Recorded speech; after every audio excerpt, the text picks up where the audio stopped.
Hi everyone, welcome to EA Spoken English production. Myself Imran Ali Roy. I'm from Miachanu, Punjab, Pakistan.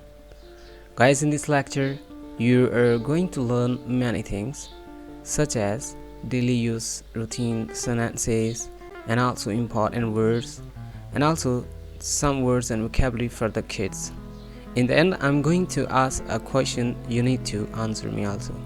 So let's have a go. This lecture is published by EA Spoken English. We teach online. So the first sentence to teach you. गौर कीजिएगा, हर फिक्रे में इसकी vocabulary और उसका इस्तेमाल भी बताया गया है. समटाइम आपको ऐसी डिक्टेशन भी दी जा रही है कि आप उसको डिफरेंटली भी यूज़ कर सकते हैं उस फिक्रा से हटकर. The first sentence is I need to see a doctor. मुझे डॉक्टर से रुजू करना है, डॉक्टर से मिलना है, डॉक्टर के पास जाना है. I need to see a doctor. See मिलना, सी का मतलब देखना भी है और मिलना भी है. नीड ज़रूरत है. आई नीड मुझे ज़रूरत है. ही नीड्स उसे ज़रूरत है. शी नीड्स उसे ज़रूरत है. दे नीड उन्हें ज़रूरत है. They need to see a doctor. उनको डॉक्टर से मिलना ज़रूरी है या उनको डॉक्टर से मिलना है. How long have you been. ये ऐसा सेंटेंस है जिसको आप कई जगह पर कंपाउंड कर सकते हैं.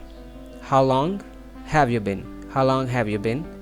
आपने कितने अरसे तक स्मोक की. How long have you been smoking. How long have you been waiting.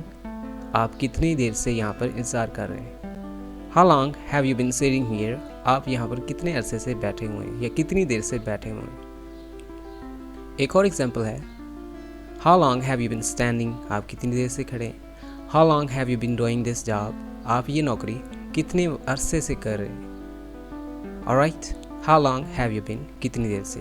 How long have you been waiting. How long have you been standing. How long have you been doing this job. Let's have a go. So what should I do now. तो मुझे अब क्या करना चाहिए. What should I do now. What should I do now. मुझे अब क्या करना है. तो इसको दो एक्सप्रेशन में आप बोल सकते हैं. एक तो आप कोलैप्स हो जाते हैं, आपको इतना बड़ा बिल आ गया. Oh my goodness, what should I do now. यानी अब मुझे क्या करना चाहिए. एक है आपसे कोई हेल्प मांग रहा है, आप उसे हेल्प नहीं देना चाहते और बस वो आपसे बोले जा रहा है, आप उसको सुन रहे हो. एंड पे कहते हैं what should I do now, मैं क्या करूँ. एक आपको शिकायत करता है और आप उसकी शिकायत को रफा दफा नहीं कर सकते. आप उसे कहेंगे what should I do now, मैं क्या करूँ. सो ये सेंटेंस आप उसके लिए यूज़ कर सकते हैं. Let's go next. यहाँ पर कुछ वर्ड्स हैं, एब्रिविएशन में हैं. एक वर्ड है as soon as possible. ASAP, as soon as possible.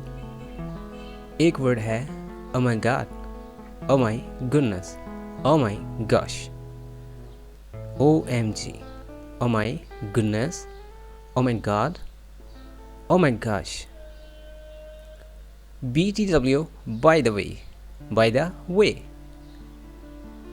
WTH, what the heck, what the hell, what the heck और what the hell, ये दोनों आप वहाँ पर इस्तेमाल कर सकते हैं. Look, look होता है देखिए. Look my friend, देखिए मेरे दोस्त. For your kind information, यानी for your kind information, यानी मैं आपके नॉलेज में इजाफा करता चलूँ या मैं आपको बताता चलूँ. For your kind information, यानी आप वहाँ पर इस्तेमाल कर सकते हैं. For your kind information, in my view, यानी मेरे मुताबिक, मेरे ख्याल से. यानी जब आप शुरू करना चाहते हैं टू द पॉइंट, आप लाइव टेलीविजन बैठे हैं, आपसे इतना बड़ा क्वेश्चन आ गया, आप अपने ख्यालात का इज़हार करेंगे, आप शुरू करेंगे इन माई व्यू, राइट. एक और लाइन है for the sake of. For the sake of कहाँ पे इस्तेमाल कर सकते हैं आप. फॉर द सेक ऑफ, आप उससे उस वजह से मिलने जाते हैं. I meet him for the sake of my friend. I meet you for the sake of our friendship. मैं अपनी दोस्ती की खातिर आपसे मिलता हूँ. I meet you for the sake of our friendship. Alright. Here you are, ये लीजिए. Here you are. Here you are. बोलिए here you are, यानी ये लीजिए। Here you are का मतलब है ये लीजिए, ये रहा, राइट। यानी आपसे कुछ चीज़ मांग रहा है, आप शॉप में हैं और आप खड़ा उसको चीज़ देना चाहते हैं, आप एक हाथ से उसके आगे बढ़ाते हैं और कहते हैं here you are। फिर एक और है here you are, आप किसी को ढूंढ रहे हैं, वो आपको मिल नहीं रहा, एक क्राउड में है, तो आप उस क्राउड में उसको देख लेते हो, कहते हैं here you are, यानी ये रहे आप, राइट। तो दोनों सेंटेंसेस की सेंस के लिए आप ज़रूर बोलिएगा here you are, alright। The next sentence is here we go। here we go इसकी सिचुएशन ऐसे आप इसमें आप देख लीजिए, बच्चे खेल रहे हैं, बच्चों को छुट्टी हुई है, ready to go, here we go, यानी शुरू हुआ चाहता है। बेल बजती है स्कूल में तो बच्चे निकलते हैं, कहते हैं here we go। और इसके अलावा एक्साइटिंग मैच हो रहा है, क्रिकेट मैच हो रहा है, first ball is gonna be happen, तो आप उसमें कहते हैं here we go, तो शुरू हुआ चाहता है, कुछ चीज़ शुरू होने वाली, here we go। बस में बैठे हैं, इतनी ज़्यादा इंतज़ार कर रहे हैं तो बस चलती है, आप कहते हैं here we go। So let's have a start। तो चलिए शुरू करते हैं। So let's have a start the party। So let's have a start a match। Alright। What are you gonna do? What are you gonna do? आप क्या करने जा रहे हैं? इसके आंसर डिफरेंट इस क्वेश्चन के जो आंसर हैं वो डिफरेंट स्लाइड्स में मैं आपको अभी बताने जा रहा हूँ। I am gonna do the dishes। बर्तन धोने जा रही हूँ। I am gonna do the dishes। Do the dish बर्तन धोना, बर्तन को साफ करना, बर्तन को वॉश करना। I gonna do the dishes। I am gonna do the dishes। wash dishes तो आप ना यूज़ कीजिए, do the dishes लाजमी इस्तेमाल कीजिए। बर्तन धोने को कहते हैं do the dishes। इसी तरह बेड लगाना, बिस्तर लगाना, उसके लिए इस्तेमाल होता है make the bed। I am gonna make the bed। मैं बिस्तर लगाने जा रहा हूँ। I am gonna study। I am gonna play। I gonna ride a bike। I gonna surf। ये जो सर्फ होती है ये होता है लहरों के ऊपर सर्फिंग करना।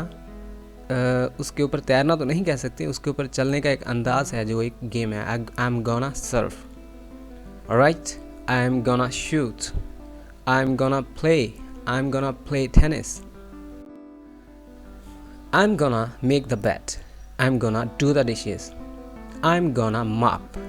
ये जो mop है ये आप कह सकते हैं कि आप फर्श को धोते हैं, साफ़ करते हैं, जिसको तपड़ी लगाते कहते हैं। तो कपड़े से, गीले कपड़े से साफ़ करने का अंदाज़ मॉपिंग। और फिर एक लफ्ज़ हॉवरिंग भी है, राइट। और एक और वर्ड है जैसे आप ब्लो करने जा रहे हैं, आप ब्लोअर टर्न ऑन करते हैं जो हवा के अंदाज में पीछे का हिस्सा है घटा को, तो वो क्या होता है ब्लोइंग। फिर इसी तरह Surf the computer. I gonna Surf the internet. Internet को यूज़ करना भी सर्फ ही कहलाता है। I am gonna Surf the internet. इसी तरह कुछ ऐसे वर्ड हैं, आई एम मॉपिंग नाउ। मैं क्या कर रही हूँ, झाड़ पूंछ कर रही हूँ, यानी आप गीले कपड़े से किसी चीज़ को साफ़ कर रहे हैं, मॉपिंग कहलाएगा जो फर्स्ट पिक्चर में। इन द सेकंड पिक्चर आप किसी चीज़ को स्क्वीज़ कर रहे हैं, स्क्वीज़ निचोड़ रहे हैं। Please squeeze a lemon. Kindly एक लेमन को स्क्वीज़ कर दीजिए। I am gonna squeeze the clothes, यानी कपड़ों को निचोड़ रहा हूँ। I am squeezing the clothes, मैं कपड़ों को स्क्वीज़ कर रहा हूँ। I am gonna squeeze the clothes, मैं कपड़ों को निचोड़ने जा रहा हूँ। स्क्वीज़ या स्पिन। अब एक वर्ड है क्यू। क्या है क्यू? क्यू क्यू क्यू, इसके स्पेलिंग देख लीजिए, Q U E U E, Q. It was long queue in the bank. Bank में एक लंबी कतार थी। डिफरेंट डिपार्टमेंट में डिफरेंट क्यूज़ होती हैं, लाइनें होती हैं, कितारें होती हैं। और याद रखिए मैं आपको नेक्स्ट स्लाइड में ये बताऊंगा क्यू में और क्राउड में क्या डिफरेंस होता है। तो पहले आप ये देख लीजिए, गौर कीजिए क्यू क्या होता है। क्यू कितार को बोलते हैं और लोगों के लाइन को बोलते हैं। मुझे याद है जब मैं 17 था, दुबई के एयरपोर्ट पे अकेला जा रहा था, इतना ज़्यादा रश, तो फर्स्ट टाइम था तो मैं घबरा गया था। बहुत ज़्यादा रश होता है एयरपोर्ट पे। हम तो सोचते हैं कि एयरपोर्ट पे लोग कम जाते हैं। Now let's talk about the difference between crowd and Q. Q में डिफरेंस, आप क्यू एक वो तरीका है जिसमें एक मुनज़्ज़म तरीके से लोग खड़े होते हैं लाइनों में, कतारों में। वो कतारें डिफरेंट भी हो सकती हैं, 10-20 भी हो सकती हैं, लेकिन होंगे वो कतार में, क्यू में होंगे। लेकिन जो क्राउड होता है ये एक भीड़ होता है, हजूम होता है। इसके लिए आप क्या यूज़ कर सकते हैं, मैं आपको इसके बारे में एक और नॉलेज फ्राहम करना चाहता था। लॉन्ग और एंडलेस आप यूज़ कर सकते हैं क्यू के लिए, यानी लंबी कतार, या फिर जितनी भी लंबी हो वो ना ख़त्म होने वाली कतार तक हो सकती है।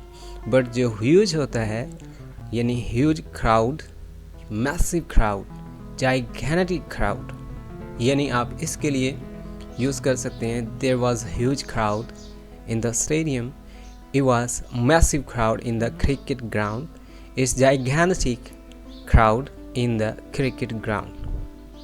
Huge crowd, massive crowd, gigantic crowd. लेकिन लाइन के लिए it was long queue in the bank, it was endless queue in the bank, यानी long endless for the Q, यानी लाइन के लिए। जबकि if you are going to talk about crowd, then you are going to tell them it was huge crowd, it was massive crowd, it was gigantic crowd, यानी वहाँ पर एक huge crowd था, एक massive crowd था, massive number of people were there in the crowd। आटा गूंदना होता है, आटे को नीड करना कहलाता है। ये के इसमें साइलेंट है। Kindly need floor for 2 heads, 2 लोगों के लिए आटा को नीड कर दीजिए, गूंद दीजिए। राइट, आटे को गूंदना नीड कहता है। Kindly need the floor for 2 heads। Alright, now एक इम्पॉर्टेंट सी वोकैबुलरी है, बहुत ही इम्पॉर्टेंट वर्ड है ग्रैस्प। ग्रैस्प, ग्रैस्प आप फील करते होंगे कि आप छोटा सा बच्चा है, न्यू बॉर्न बेबी है, 10-15 दिनों का है, राइट, 1 महीने का है, उसको आप अपनी हाथ पकड़ाते हैं, वो आपकी फिंगर को एक ग्रिप सी बना लेता है, वो आपकी फिंगर को ग्रैस्प कर रहा है, पकड़ रहा है। आपको कितनी खुशी होती होगी वो तो सबको पता है। बच्चा जब मजबूती से आपके हाथ को थामता है, आपकी उंगली को, तो आप क्या फील करते हैं? खुशी, player. So the baby is grasping my finger. अब इसमें आपको एडवर्ब का बता दूं। एडवर्ब वो होती है किसी मिकदार को ज़्यादा या कम करना। जैसे चलो, इसमें कोई एडवर्ब नहीं है। आहिस्ता चलो, इसमें एडवर्ब है। तेज़ चलो, इसमें एडवर्ब है। तो क्या पता चला? तेज़ चलना और आहिस्ता चलना में एडवर्ब है, तेज़ और आहिस्ता। तो ग्रैप्स द फिंगर फर्मली, उंगली को मजबूती से पकड़ो। ग्रैप्स द फिंगर सॉफ्टली, उंगली को नरमी से पकड़ो। ऑलराइट, सॉफ्टली, फर्मली दोनों क्या है? एडवर्ब है। गो स्लो, आहिस्ता चलो, इसमें स्लो क्या है? एडवर्ब। और इसी तरह अगर मैं कहूँ कि गो फास्ट, तो इसमें फास्ट क्या है? एडवर्ब। अब ग्रैप्स के साथ आप कितने ही वर्ड्स इस्तेमाल कर सकते हैं। जैसे ये मौका है, इस मौके को पालो, मेरे हाथ को पकड़ो, मैं आपकी अटेंशन चाहता हूँ, राइट, इस बॉल को पकड़ो। अब इसको यूज़ कैसे करना है? Grasp the opportunity, grasp the opportunity, मौके को पाओ, मौके को हासिल करो। ग्रैस्प माई हैंड, मेरे हाथ को पकड़ो, फर्मली, मजबूती से। ग्रैस्प अटेंशन, किसी की अटेंशन ले जाना। जैसे this lecture has grasped your attention. Alright, grasp this opportunity, grasp my hand. Even के कप तक को पकड़ना भी ग्रैप्स कहलाता है, उसकी ग्रिप को। पेन को कैसे पकड़ना है? How to grasp a pen, उसको भी ग्रैप्स में ही लेके आते हैं। Alright, grasp this pen, grasp my finger. एक पिन होती है, पेपर पिन, जो गालबन पेपर को के ऊपर चिपकाई जाती है, लगाई जाती है कि पेपर हवा से उड़कर दूर ना चले जाए, उसको भी ग्रैस्पिंग पिन कहते हैं। आप लिहाफ को पकड़ रहे हैं या बेडशीट को पकड़ते हैं, वो भी क्या कहलाती है? Grasp. Now let's practice the word grasp. Wow, this lecture grasps the attentions. This lecture grasped the attentions of many people. This lecture is grasping the attention. Alright, ये लेक्चर क्या ले रहा है? टेंशन को ग्रैस्प कर रहा है, ले रहा है, गिरफ्त को पकड़ रहा है। यानी एक हजूम के सामने एक स्पीच करने वाला है, वो कितने लोगों की टेंशन को ग्रैस्प कर रहा है, ले रहा है, गिरफ्त में ले रहा है, मुट्ठी में बंद होते हैं लोग उनकी, उसकी आवाज़ की मुट्ठी में। Wow, this lecture grasps the attentions. The baby is grasping my finger, I am feeling so happy, this is a source of player. यानी इस बच्चे ने उंगली को पकड़ा हुआ है, कितनी खुशी होती है जब वो मजबूती से आपकी उंगली को थाम लेता है। This is a source of player, ये आपके लिए खुशी का एक सोर्स है, ज़रिया है। The baby is grasping my finger, I am feeling so happy, मुझे बहुत खुशी हुई, मुझे बहुत खुशी हो रही है। ग्रैस्प दिस अपॉर्चुनिटी, इस मौके को पालो, इस मौके को हासिल कर लो। How to grasp a pen, how to grasp a pencil. Now, what is the difference between grab and grasp? कोई डिफरेंस नहीं है, बिल्कुल किसी किस्म का भी नहीं, बिल्कुल सेम टू सेम है। ग्रैब का भी वही मतलब है जो ग्रैस्प का है। हाँ, सेंटेंस में यूज़ कर सकते हैं as example sentences. Grab the chance, इस मौके को पाओ। Avail this chance, win the chance, grasp the chance. So grab का भी वही मतलब है जो ग्रैस्प का है। और ग्रैस्प, सीज, राइट, ये दोनों इसी के सिमिलर हैं, सिनोनिम है। अवेल तक इसके सिनोनिम है अगर चांस और अपॉर्चुनिटी के साथ लगाना है। जैसे I am gonna avail this chance, मैं इस मौके को हासिल करना चाहता हूँ। I am gonna grab this chance, I am gonna grab this opportunity, I am gonna avail this opportunity. Win the chance, win the opportunity. Alright, have got my point? Let's move next. Now, what is the difference between pinch and poke? Pinch and poke में क्या difference होता है? Pinch होता है एक चुटकी, right, या फिर आप अपने जिस्म के किसी हिस्से को बिल्कुल बारीकी से पकड़ते हैं, उसको पिंच कहते हैं। पिंच करना, जैसे आपको यकीन नहीं आ रहा, जैसे आप ख्वाब में कोई आपको कुछ सक्सेस मिल गई है, बहुत बड़ी कामयाबी आपने हासिल की है, तो आप अपने आप के साथ क्या करते हैं? पिंच करते हैं ना। आप एक सडन सा मूव देते हैं अपने आप को कि वाकई में, तो उसको कहते हैं पिंच करना, राइट। अब पॉक होता क्या है? पॉक का मतलब होता है किसी को अपनी तरफ मुतवज्जे करना, किसी अननोन चीज़ को छेड़ना। जैसे मेरे पास परिंदे हैं, अगर मैं नया परिंदा उनके अंदर पिंजरे में उनको दाखिल कर दूं तो वो डर जाते हैं सब, वो एक तरफ बैठा होता है। अब एक उन परिंदों में से क्या करता है, आहिस्ता आहिस्ता चोरी चोरी जाकर उसको पॉक करने की कोशिश करता है, टेंशन देने की, क्या ये ज़्यादा ख़तरनाक तो नहीं है, तो हल्का सा उसको छेड़ता है। तो इसको कहते हैं पॉक करना। किसी को अपनी तरफ मुतवज्जो करने के लिए हम 2 फिंगर से ऐसे टच देते हैं, कहते हैं पॉक करना। एक पॉक को इसको आप इस्तेमाल कर सकते हैं मुदाखलत देना। Do not pock your nose into my matters, my affair, यानी मेरे मामले में मुदाखलत मत करो। डोंट पॉक, डोंट पॉक, क्या कह सकते हैं आप? डोंट पॉक, मुदाखलत मत दो। Don't pock your nose into my matter, don't pock your nose into my matter. तो पॉक द नोज का मतलब होता है मुदाखलत देना, टांग अड़ाना। पिंच और पॉक में डिफरेंस का पता चलिए। Let's move next. Okay, please make my bed, please make my bed, मेरा बिस्तर लगा दो, मेरा बिस्तर लगा दो। एक बेडरूम में ज़्यादा से ज़्यादा क्या हो सकता है? ओढ़ना, बिछौना और तकिया। जैसे प्लीज़ मेक माई बेड, ये एक शीट है जो गालबन आपका बिछौना है, राइट, जिसके ऊपर आपने लेटना है, इसको क्या कहते हैं? Sheet, right. फिर जो आपका ओढ़ना है इसको ब्लैंकेट कहते हैं। ब्लैंकेट यानी उसके ऊपर कवर, जो आपका कवर है, आपका सोने का कवर है, सो ब्लैंकेट ही कहते हैं। जिस तरह की भी चादर हो, जिस तरह का भी आपका ओढ़ना हो, उसको ब्लैंकेट ही कहेंगे। I am covering myself into a blanket, मैंने ओढ़ा हुआ है।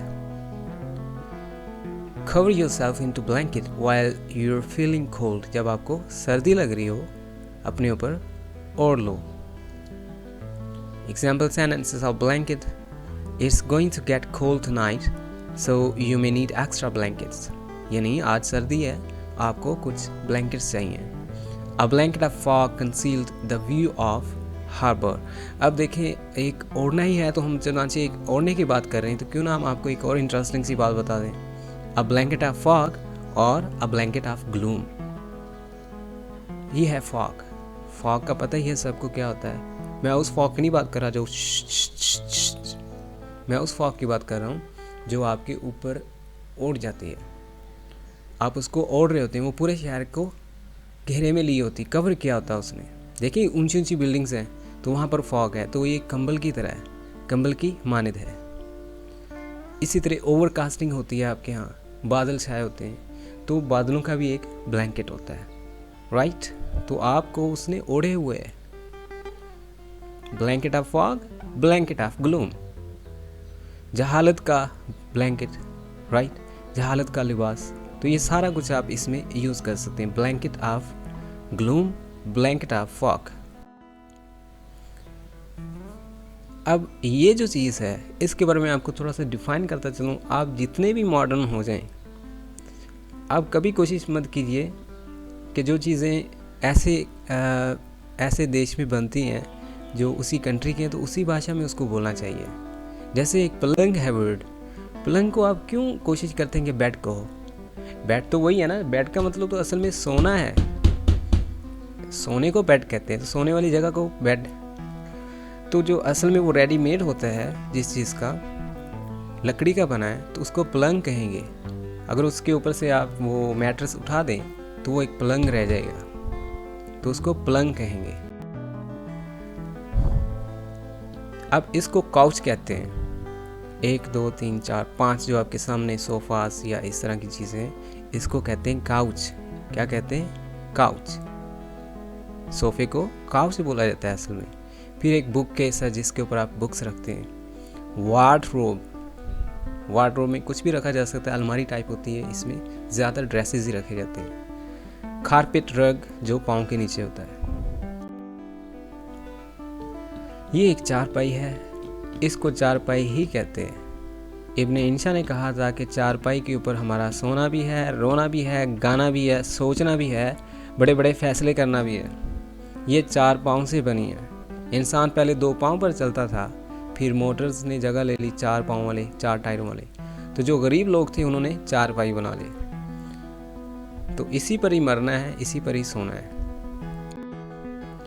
पिंच पंच फिस्ट. पिंच आपको मैंने पहले भी बताया था, पंच का बताता चलूँ. पंच किसको बोलते हैं? ये ब्रूस ली नज़र आ गया होगा आपको. और फिस्ट, ये जो हाथ लहरा रहे हैं हवा में, फिस्ट इन द एयर. तो पिंच के बारे में एक हिकायत है. I don't know why I got so lucky. यानी मुझे नहीं पता मैं इतनी ज़्यादा खुशकिस्मत कैसे हुई. I have to pinch my self often. मुझे बाज़ औक़ात अपने आप को पिंच करना पड़ता था.